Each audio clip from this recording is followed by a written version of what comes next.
اشتعال انگیز پرفیوم سے مہکتی فضا میں دھیمی دھیمی جذبات کی تپش ابھی تک باقی تھی۔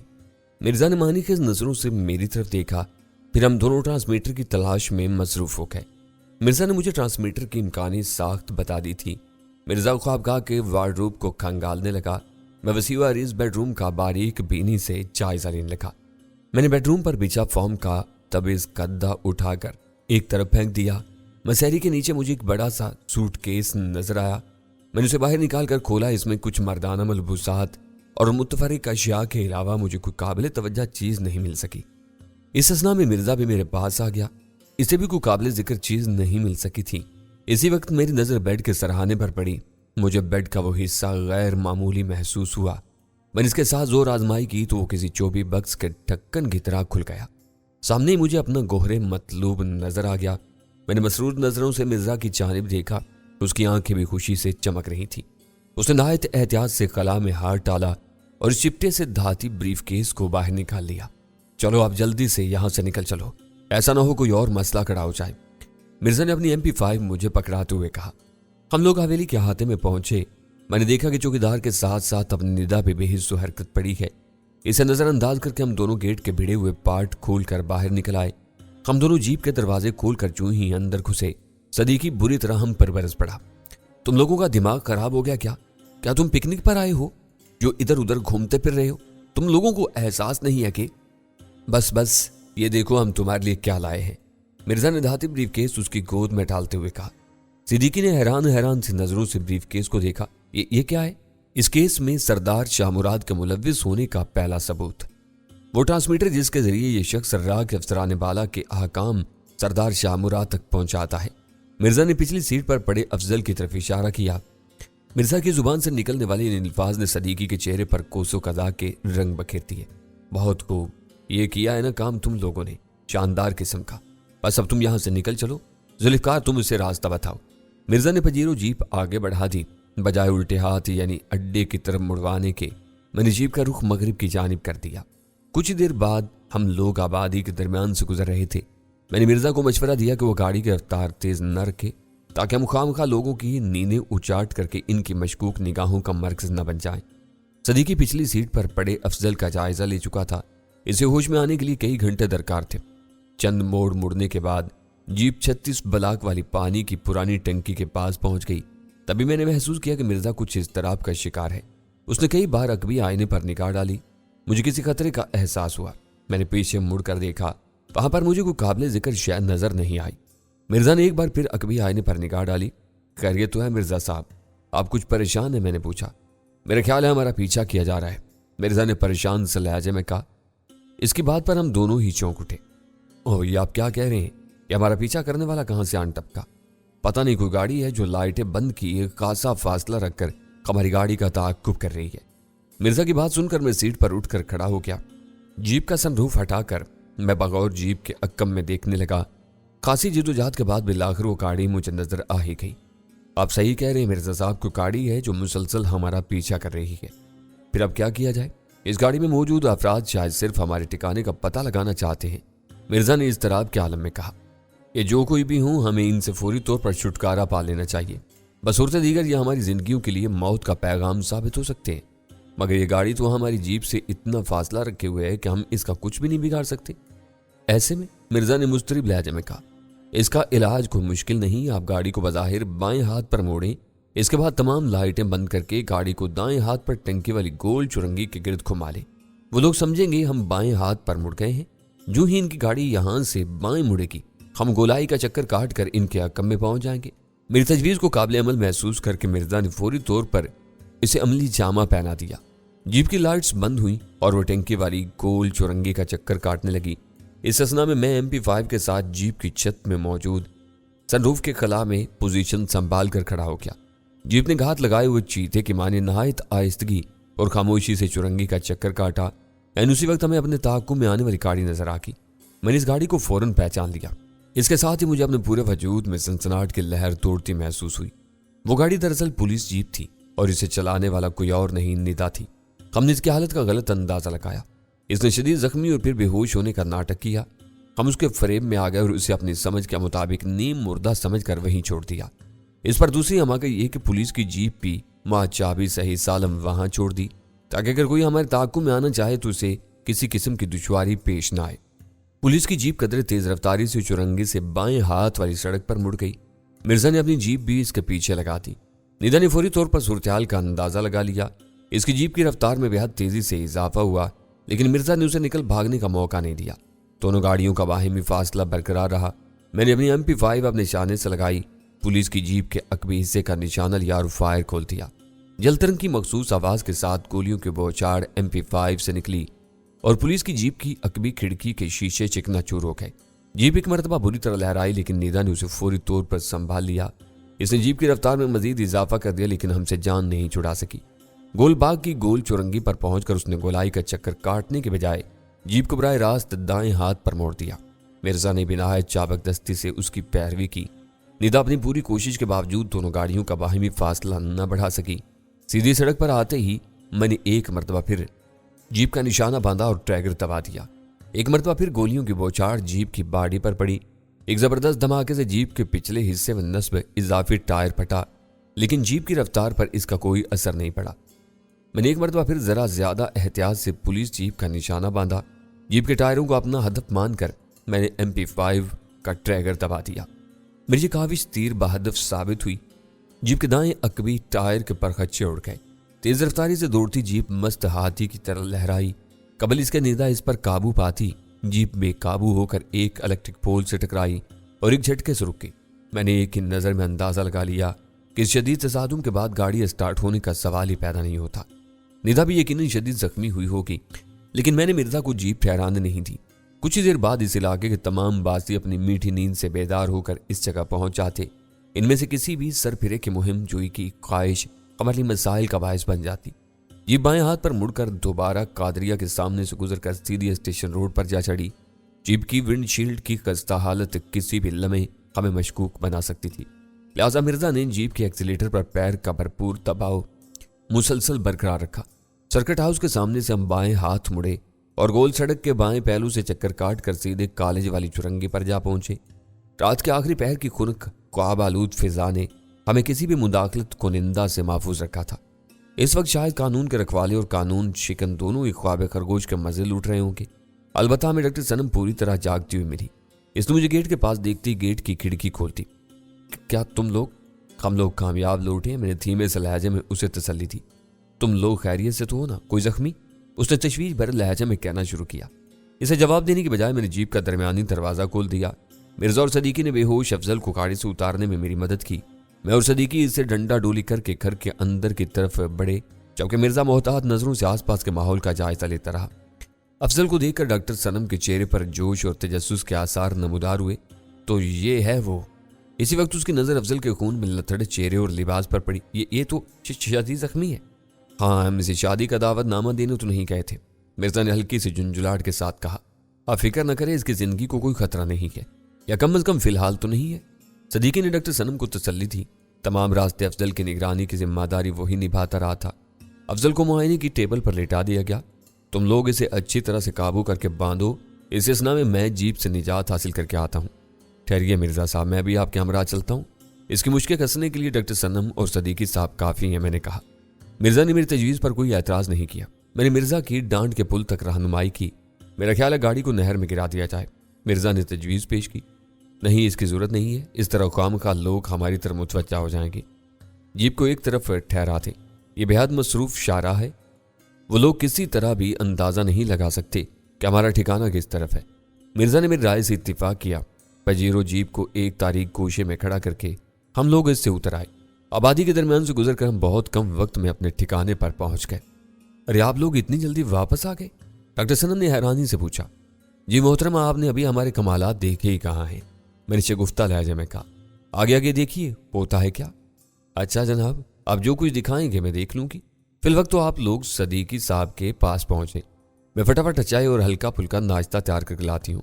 मुआयने के कमरे में पहुंचकर हमने देखा कि सदीकी इस धाती ब्रीफकेस को अपने सामने मेज पर रख के बैठा है। अफजल को इन दोनों ने इस बुरी तरह जकड़ा हुआ था कि शायद उसे सांस लेने में भी दुश्वारी पेश आ रही थी। हाँ भाई सदीकी, कुछ सिलसिला समझ आया इस ट्रांसमीटर का? मिर्जा ने पूछा। वो तो बहुत बात की बात है भाई, पहले ये खुले तो सही। क्या मतलब? क्या तुम अब तक इसे खोल भी नहीं सके हो? मिर्जा ने तंजिया लहजा में कहा। तुमने इसे अपनी फुप्पो का बक्सा समझ रखा है कि हाथ लगाते ही खुल जाएगा। इस ब्रीफ केस में कोड नंबर वाला डिजिटल लॉक लगा हुआ है। सही कोड मालूम होने पर ही इसे खोला जा सकता है। दूसरी तरफ इस ब्रीफ केस के साथ ताकत आजमाई करना भी मुश्किल है। एक तो ये बना हुआ ही बहुत मजबूत धात का है। बिलफर्ज हम इसे तोड़ने में कामयाब हो भी जाएं तो इस अमर का कभी अंदेशा है कि इस अमल के दौरान में ट्रांसमीटर को शदीद नुकसान पहुंच जाएगा और यह मुकम्मल तौर पर नाकारा हो जाएगा। सदीकी की बताई हुई बातों ने मिर्जा के चेहरे पर तफक्कुर के गहरे तासरात पैदा कर दिए। तो ये बात है। इस तरह तो हम इस ट्रांसमीटर से कोई फायदा नहीं उठा सकते। अब ऐसा भी अंधेर नहीं है भाई, सदीकी ने कदरे मुतमाइन लहजे में कहा। जरा इस हरामी लोंडे को होश में आने दो, हम इसे जुबान खोलने पर मजबूर कर देंगे। इसके बाद ये खुद हमें इस ब्रीफ केस का कोड नंबर बताएगा। जब तक इसकी जुबान न खुले इस वक्त तक वैसे भी ये ट्रांसमीटर हमारे किसी काम का नहीं है। कह तो तुम सही रहे हो, असल मसला तो इसकी जुबान खुलवाना ही है। इसके बाद तो हमारे सारे मसाइल हल हो जाएंगे।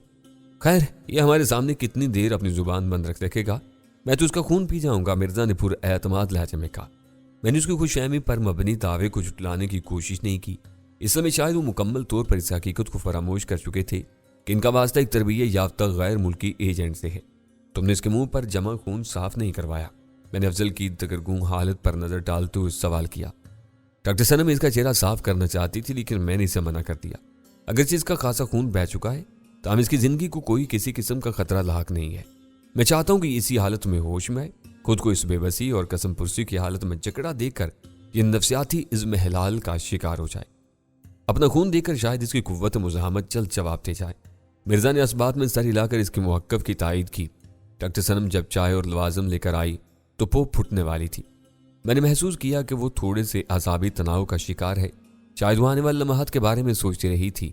उसे मालूम था कि हम अफजल की जुबान खुलवाने के लिए इस पर तशद्दुद करेंगे। औरत होने के नाते ये सब कुछ उसके लिए शदीद आसाबी कशीदगी का बायस होता। नाश्ते के बाद हमने ज़रूरी कार्रवाइयाँ शुरू कर दी।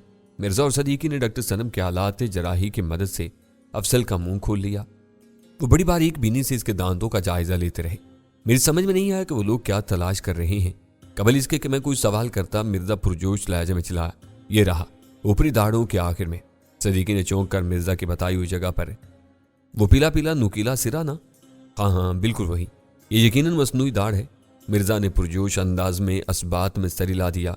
लेकिन बिल्कुल ऐसी ही दाढ़ इसके जबड़े के दूसरी समत भी है। अच्छा कौन सी? सदीकी ने छोटी टार्च की रोशनी अफजल के खुले हुए मुंह की दूसरी समत डाली। अरे हाँ, ये दाढ़ तो बिल्कुल वैसी है। इसका मतलब है इन लोगों ने दोहरा बंदोबस्त कर रखा है। ये हिंदू लाले हमारी तवक्का से बढ़कर चालाक साबित हो रहे हैं। मैंने सूरत हाल को कुछ कुछ समझते हुए कहा, हम लोगों की यही तो खुश फहमी हमारी तबाही का बायस है मिर्जा साहब। हम इन लोगों को मज़हक का खेज और तमस्खुर आमेज नामों से पुकार कर अपना दिल खुश कर लेते हैं और समझते हैं कि ये लोग वाकई इतने ही बेवकूफ़ हैं जितना कि ये अपने हुलियों और अपने नामों से मालूम होते हैं। अपने इसी झूठे एहसास तफाखुर और बर्तरी के बायस हमें बार बार मुंह की खाना पड़ रही है। लेकिन हम आज तक इन एहसास से निजात नहीं पा सके। हालांकि हम मशरकी पाकिस्तान की अलहदगी की सूरत में एक ज़बरदस्त कौमी सानियत से दो चार हो चुके हैं। वो सब इन्हीं अहमक सूरत हिंदू लालों का किया धरा था। अरे तुम तो जज्बाती हो गए जुल्फ़कार। यकीन करो हम लोग किसी किस्म की गलतफहमी का शिकार नहीं हैं। हमें मालूम है कि ये कितने जहरीले नाक होते हैं, इसीलिए तो हम इस सपोरियों को इस जहरीले दांतों से महरूम कर रहे हैं। मिर्जा ने मुझे तसल्ली दी। मेरे देखते ही देखते मिर्जा और सदीकी ने नहायत महारत और एहतियात से अफजल के मुंह से जर्द रंग की दो मसनूई दाढ़ें निकाल लीं। इस काम के दुरुस्त अंदाज में तकमील तक पहुंच जाने के बाद मिर्जा और सदीकी ने इत्मीनान का सांस लिया। इन्होंने अफजल का मुंह दोबारा बंद कर दिया। इसी असना में डॉक्टर सनम भी वापस इसी कमरे में आ गई। मिर्जा ने स्टील की तश्तरी में रखी दोनों दाढ़ें उसे दिखाई। वो खासी देर तक बगौर इनका मुआयना करती रही। फिर उसने गहरी सांस भरते हुए कहा, आप लोगों का कहना सही है, ये मसनूई दाढ़ें मखसूस अंदाज में तैयार की गई हैं। ये अंदर से खोखली हैं। यह अंदाज़ा लगाना मुश्किल नहीं है कि इनके अंदर कोई खतरनाक और सरीउल असर जहर भरा हुआ है। अब यह खुदकुशी के जरिए खुद को हमारी पूछताछ से नहीं बचा सकता। आप इसे होश में लाएं, मिर्जा ने डॉक्टर सनम से कहा। उसने असबात में गर्दन हिला दी। डॉक्टर सनम ने अफजल को यके बाद दीगरे 2 इंजेक्शन लगा दिए। फिर वो इन इंजेक्शनों के रद्द-ए-अमल का इंतजार करने लगी। तकरीबन 15 मिनट के बाद अफजल के जिस्म में कुछ कसमसाहट सी पैदा हुई। डॉक्टर साहिबा, फिलहाल आप यहाँ से चली जाएं। आपका इसकी नज़रों में आना ठीक नहीं है। हमें आपकी मदद दरकार हुई तो हम आपको बुला लेंगे, मिर्जा ने कहा। डॉक्टर सनम चंद लम्हों तक तजब्जुब का शिकार रही। फिर वो खामोशी से कमरे से बाहर चली गई। सदीकी ने एक मरतबा फिर अफजल के जकड़ बंद का जायजा लिया। افضل کے جسم میں ایک مرتبہ پھر حرکت پیدا ہوئی تو اس نے کراتے ہوئے اپنے سر کو دائیں بائیں حرکت دی۔ نیم بے ہوشی کی کیفیت میں اس نے اپنے خشک ہونٹ پر زبان پھیری۔ مرزا نے تھوڑا سا پانی اس کے ہونٹوں پر ٹپکا دیا۔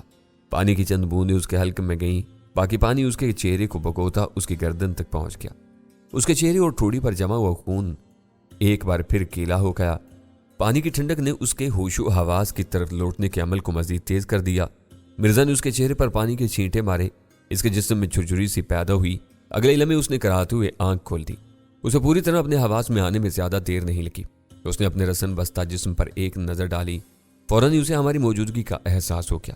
اس کے چہرے پر پریشانی، خوف اور حیرت کے ملے جلے تاثرات ابھرے۔ اس نے اضطراری کیفیت میں کچھ کہنے کے لیے منہ کھولا، پھر فوراً ہی اس نے اپنے ہونٹ مضبوطی سے کھینچ لیے۔ تمہارے لیے اب اس کے سوا کوئی چارہ نہیں ہے برخودار کہ تم شرافت سے اپنی زبان کھول دو، مرزا نے گمبھیر لہجے میں کہا۔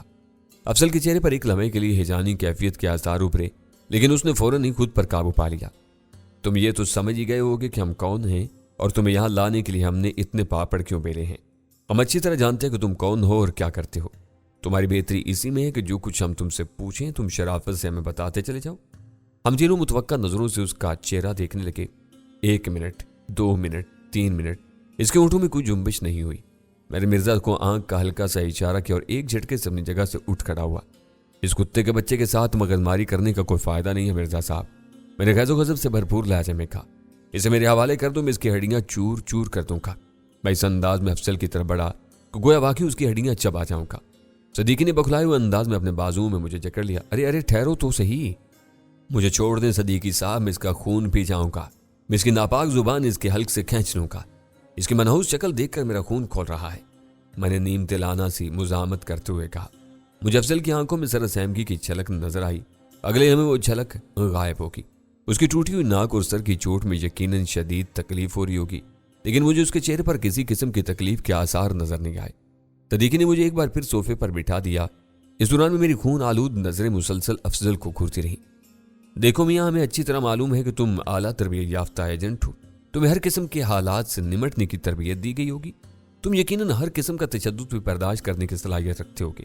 ہمیں تمہاری قوت برداشت پر کسی قسم کا شک نہیں ہے، لیکن ذرا سوچو تو صحیح، اس تشدد کو برداشت کرنے کا تمہیں کیا فائدہ ہوگا؟ تم کسی طرح بھی ہم پر اپنی معصومیت ثابت نہیں کر سکتے۔ ہم جانتے ہیں کہ تم سردار شاہ مراد اور اپنے ہیڈ کوارٹر کے درمیان رابطے کے ذمہ دار ہو۔ تمہارا ٹرانسمیٹر بھی ہم ساتھ لے کر آئے ہیں، جو تمہاری خوابگاہ میں مسیری کے خفیہ خانے میں موجود تھا۔ مرزا نے قریبی میز کی طرف اشارہ کیا۔ میز پر رکھے ہوئے دھاتی بریف کیس کو دیکھ کر افضل کی آنکھوں میں شدید تفکر اور تشویش کے آثار نمایاں ہوئے۔ قدر توقف کے بعد مرزا نے اپنی بات جاری رکھی۔ یقین کرو، ہمیں کسی قسم کی جلدی نہیں ہے، ہم غیر معینہ مدت تک تمہاری زبان کھلنے کا انتظار کر سکتے ہیں۔ جلد یا بدیر تمہیں اپنی زبان کھولنا ہی پڑے گی۔ تم شاید سوچ رہے ہوگے کہ اگر تم زیادہ مجبور ہوئے تو اپنی زندگی کا خاتمہ کر لو گے، لیکن افسوس ہم تم سے یہ سہولت بھی چھین چکے ہیں۔ مرزا نے اسٹیل ٹرے میں پڑی دونوں مصنوعی داڑھیں اس کی نظروں کے سامنے کر دیں۔ اس مرتبہ میں نے اس کی آنکھوں میں واضح طور پر مایوسی کی جھلک نمایاں ہوتی دیکھی۔ مرزا اور صدیقی ایک مرتبہ پھر اس کے بولنے کا انتظار کرنے لگے۔ میں بجلی کی سی تیزی سے اپنی جگہ سے اٹھا۔ قبل اس کے کہ مرزا یا صدیقی مجھے روکتے، میں نے کس کس کے 2-3 تماچے اس کے منہ پر جما دیے۔ ضربات کی شدت سے مجھے اپنی انگلیاں جھنجھناتی ہوئی محسوس ہوئی۔ بھاری بھرکم گالیوں اور دھمکیوں کی بوچھاڑ کرتے ہوئے میں نے ایک جھٹکے سے اپنا کولٹ نکال لیا۔ اس وقت مرزا اور صدیقی نے مجھے جکڑ لیا۔ مجھے چھوڑ دے، میں اسے ٹکڑے ٹکڑے کر دوں گا۔ اسے جرت کیسی ہوئی؟ بس تھوڑا سا صبر کر لو ذوالفقار، مرزا نے مجھے تبکتے ہوئے کہا۔ مجھے تھوڑی سی اور کوشش کر لینے دو، اگر یہ نہ مانا تو ہم اسے تمہارے حوالے کر دیں گے، اس کے بعد تم جو چاہے اس سے سلوک کرنا۔ میرے تماچوں نے اس کے گال لال کر دیے تھے۔ اس کے ہونٹوں کے کنارے سے خون کی باریک لکیر بہ نکلی۔ میرے دل کے کسی دور افتادہ گوشے میں ندامت کا ہلکا سا احساس ابھرا، لیکن فوراً ہی معدوم ہو گیا۔ وہ میرے وطن ہی کا نہیں، اس معصوم لڑکی نسیم کا بھی مجرم تھا۔ اس کے جرائم اتنے سنگین تھے کہ اسے جو سزا ملتی کم ہوتی۔ ظالم پر رحم کرنا بذات خود ایک بہت بڑا ظلم ہوتا ہے۔ بھیڑیے کو آزاد چھوڑ کر اپنے گلے کی حفاظت کی توقع رکھنے سے بڑی حماقت اور کوئی نہیں ہو سکتی۔ ٹھیک ہے بھائی، تم یہی چاہتے ہو تو ایسا ہی صحیح۔ صدیقی تم الیکٹرک ہیٹر آن کر کے نشتر اس پر رکھ دو، ہم افضل صاحب کے گورے چٹے خوبصورت چہرے پر نقش و نگار بنائیں گے، مرزا نے سرد لہجے میں کہا۔ میں نے افضل کو واضح طور پر چونکتے دیکھا۔ پہلی بار اس کے لبوں میں حرکت پیدا ہوئی۔ تم میرا نام کیسے جانتے ہو؟ مرزا کے لبوں پر فاتحانہ مسکراہٹ نمودار ہوئی۔ میں نے تمہیں بتایا نا کہ ہم تمہارے متعلق بہت کچھ جانتے ہیں۔ ہمیں تو یہ بھی معلوم ہے کہ تم کئی مہینوں تک سردار شاہ مراد کی گاؤں والی حویلی کے پچھواڑے एक कमरे में रोपोश रह चुके हो। तुम्हारे मुतालिक सब कुछ जानने के बाद ही तो हमने तुम्हें उठाने का प्रोग्राम बनाया था। तुम लोग ज्यादा दिनों तक अपने आप को बचा नहीं सकते। बहुत जल्द तुम लोग हमारे पंजों में आ जाओगे। अपनी खैरियत चाहते हो तो हमारी फिक्र छोड़ दो बरखुरदार, अपनी फिक्र करो। अगर तुमने हमारे सवालात के सही जवाबात नहीं दिए तो तुम्हारा ये खूबसूरत चेहरा हमेशा के लिए इबरत का निशान बनकर रह जाएगा।